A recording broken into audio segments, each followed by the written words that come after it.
রাতের আধারে যখন চাঁদের মৃদু আলো মলিন হয়ে যায়, তখন প্রতিটি নিঃশ্বাসে শোনা যায় এক অদ্ভুত কণ্ঠস্বর, যা মনে করায় এই অজানায় লুকিয়ে আছে এক অতীতের ব্যথা ও রহস্যময়ী আত্মার।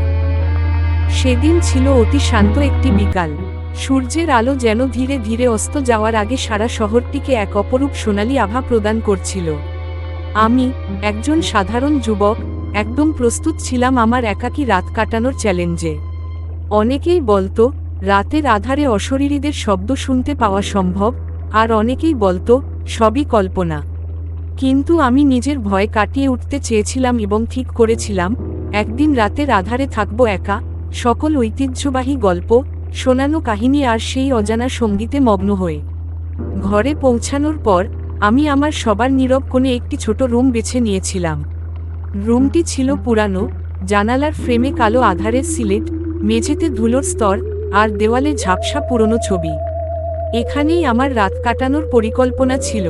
আমি জানতাম এই রাতটা শুধুমাত্র আমার নিজের পরীক্ষা নয়, বরং আমি চাইব যে আমার ইউটিউব চ্যানেলের দর্শকেরাও এই অভিজ্ঞতার সাক্ষী হোক। ক্যামেরা, মাইক্রোফোন এবং আমার নোটপ্যাড সবকিছু সেট করে রাখলাম। রাত নামতেই চারপাশের সারা পরিবেশ এক অদ্ভুত নীরবতায় নিমজ্জিত হয়ে গেল। বাতি নিভে গেল, শুধু ক্যামেরার আলট্রা সেন্সিটিভ আলো আর আমার নিজের মোবাইলের ফ্ল্যাশ লাইট বাকি ছিল। আমি জানতাম অন্ধকারে আমাদের চোখ অনেক কিছুই ভুল বুঝতে পারে। আমার হৃৎপিণ্ড ধীর থেকে দ্রুত স্পন্দন করতে শুরু করল, আর মনের ভেতর এক অজানা অশ্রু ঝরতে লাগল, এই ভয়ে যে হয়তো আমি একা নই। ঘরের কোণে এক ফ্লোর কাঁপতে শুরু করল। প্রথমে মনে হলো হয়তো পুরনো কাঠের ফ্রেমের কোনো কণ্ঠস্বর, কিন্তু সেই শব্দের ধ্বনি ছিল একদম অন্যরকম, কিছুটা নিঃশ্বাসের মতো, আবার কখনো এক অদ্ভুত হেসে উঠতে থাকে, যেন কেউ চুপচাপ বলছে, আমি আছি। আমি একদিকে ক্যামেরায় সেই সময়ের দৃশ্য ধারণ করছিলাম, অন্যদিকে নিজের মনে এই প্রশ্ন জাগিয়ে উঠছিল, এটি কি সত্যিই অশরীরীদের শব্দ, নাকি আমার মনের ছলনা? প্রথম ঘন্টার মধ্যে এক নিঃশব্দ অদ্ভুততা অনুভব করতে পারলাম। হঠাৎ করে জানালার বাইরে থেকে এমন এক শব্দ এসে গেল, যা শুনে মনে হলো যেন কেউ দুঃখের আর্তনাদ করছে। সেই শব্দে ছিল এক গভীর ব্যথা, এক নিঃসঙ্গতার কাঁদুনি।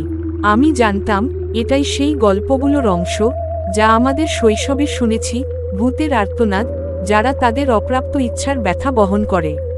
ক্যামেরার স্ক্রিনে সেই সময়ের দৃশ্য একদম জীবন্ত হয়ে উঠেছিল। অন্ধকারের মাঝে মাঝে এক ফ্ল্যাশ দেখলাম, যেন কোনো মূর্তি হঠাৎ জীবন্ত হয়ে উঠেছে। আমার মন বলল, তুমি কি সত্যিই একা নও? এক মুহূর্তের জন্য মনে হলো কেউ আছে, কিন্তু চোখে দেখলাম কেউই নেই। আমি নিজের মনে আশ্বাস দিলাম, এই শব্দগুলো হয়তো শুধুই আমার মনের খেলনা।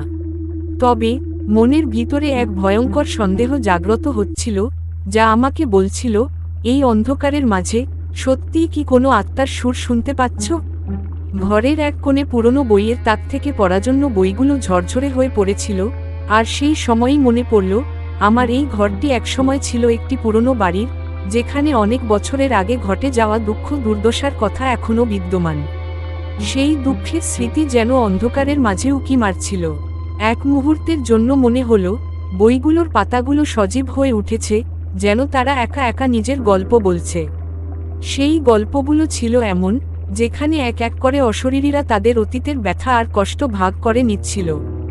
আমি ভাবলাম, এখন কি সেই অতীতের ছায়া আমার রুমে ফিরে এসেছে?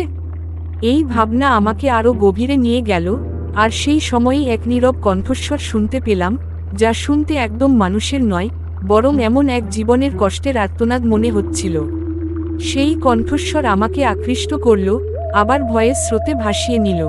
ঘড়ির কাঁটার শব্দ আর আমার দ্রুত স্পন্দনশীল হৃদয় মিলেমিশে এক নতুন আবহ সৃষ্টি করল। সেই রাতের অন্ধকারে এক মুহূর্তের জন্য মনে হলো কেউ এসে দাঁড়ালেন আমার পাশে। আমি ধীরে ধীরে ফিরলাম, চোখে চোখে সেই অজানা মুখের ছাপ দেখার চেষ্টা করলাম। কিন্তু আমার চোখে দেখলাম কেউই নেই, শুধু ছায়ার মাঝে এক নিঃসঙ্গ আকৃতি, যা এক সময় মানুষের ছিল। একটি অদ্ভুত অনুভূতি বয়ে গেল, যেন আমি সেই আত্মার সাথে কথা বলার সুযোগ পাচ্ছিলাম। আমার মনে হলো, তুমি কি ছিলে? কোন জীবনের কষ্ট আর ব্যথা তোমাকে এই রূপ দিয়েছে?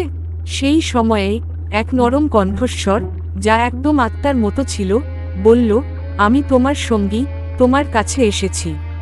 ক্যামেরায় সেই সময়ের দৃশ্য ধারণ করলাম, যেন অশরীরী আমার সামনে বসে গল্প বলছে। সেই আত্মার চোখে ছিল এক গভীর বিষণ্ণতা, আর মুখে ছিল এক নীরব কান্নার ছাপ, যা আমার হৃদয়কে ভেঙে দিয়েছিল। আমি বুঝতে পারলাম, এই আত্মা হয়তো নিজেই শৃঙ্খলার স্রোতে আটকে পড়েছে। যখন রাত গভীর হতে শুরু করল, তখন ঘরের ভেতরে এক এক করে নানা অদ্ভুত শব্দ উঠতে লাগল। কিছু শব্দ ছিল যেন ধীরে ধীরে ওঠা বাতাসের মতো, আবার কিছু ছিল যেন অতীতের ধ্বংসস্তূপে ভাঙা সুরের মতো। এই শব্দগুলো যেন এক অদ্ভুত সঙ্গীত তৈরি করছিল, যা শুনে মনে হচ্ছিল এই সুরে নিহিত আছে এক অসীম বিষাদ, এক অজানা বেদনা। প্রতিটি শব্দের পেছনে ছিল এক ভিন্ন গল্প। কোনো শব্দের মধ্যে ছিল এক অন্তরের অশ্রু, আবার কোনো শব্দে ছিল এক নিঃসঙ্গতার আর্তনাদ। আমার মনে মনে ভাবলাম, প্রকৃতপক্ষে এই সঙ্গীতে কি আছে অশরীরীদের কণ্ঠস্বর? আমি অনুভব করলাম, এই সঙ্গীতে লুকিয়ে আছে সেই অতীতের কষ্ট, সেই জীবনের অবশিষ্ট ব্যথা, যা হয়তো কখনো ভোলা যাবে না। আমি ক্যামেরায় সেই শব্দগুলো রেকর্ড করছিলাম, কিন্তু সেই রেকর্ডিং থেকে যা শোনা যাচ্ছিল তা ছিল এক বিশাল অন্ধকারের গল্প, যেখানে প্রতিটি শব্দের সাথে জড়িয়ে আছে এক অজানা আত্মার কষ্ট। রাতের গভীরে, একদম হঠাৎ, আমার চোখে পড়ল এক পুরনো আলমারির পাশে ঝাপসা এক প্রতিচ্ছবি। মনে হলো, সেই প্রতিচ্ছবি ছিল এক এককালের বাঁচা মানুষটির, যার চোখে ছিল এক গভীর বিষণ্ণতা। তার মুখে ছিল এক নীরবতার ছাপ, আর হাতের মধ্যে ছিল এক পুরনো ছবি, যা তার জীবনের স্মৃতিচিহ্ন হয়ে রয়ে গিয়েছিল। আমি ধীরে ধীরে সেই প্রতিচ্ছবির কাছে গিয়ে দাঁড়ালাম, আর মনে হলো যেন সেই আত্মা আমাকে ডাকছে। এক মুহূর্তের জন্য আমি বুঝতে পারলাম, এই প্রতিচ্ছবি, এই ছবি হচ্ছে সেই অতীতের সাক্ষী, যা আজও আমাদের মনে সেই জীবনের কষ্ট তুলে ধরে। ক্যামেরার লেন্সে সেই প্রতিচ্ছবি যেন জীবন্ত হয়ে উঠল, আর তার চারপাশে এক রহস্যময়ী আলো ছড়িয়ে পড়ল। প্রতিটি ফ্রেমে আমি অনুভব করলাম সেই অতীতের শোষিত আত্মাদের ব্যথা, তাদের অজানা কষ্ট, আর সেই ভয়াবহ নিঃসঙ্গতার সুর, যা আজও বেঁচে আছে। সেই ছবির সাথে কথা বলতে গিয়ে আমার মনে হলো, তোমার কি অবশিষ্ট আছে কোনো শান্তি? ঘড়ির কাঁটার প্রতিটি স্পন্দনে আমার মনে ভয় আর কৌতূহল একসাথে জাগ্রত হচ্ছিল। একদিকে আমি জানতাম, এই সবই হতে পারে এক মানবিক ভুল বোঝাবুঝি, এক মানসিক অবসাদ, কিন্তু অন্যদিকে এই সবার মধ্যে লুকিয়ে ছিল এক বাস্তবতা, যা আমি এতদিন উপলব্ধি করিনি। রাত্রির নিস্তব্ধতায় আমি এক এক করে শব্দ ও ছায়ার মিলেমিশে সেই আত্মাদের কথা শুনতে লাগলাম। আমার মনে হলো, এই শব্দগুলো কি সত্যিই অশরীরীদের, নাকি আমার নিজ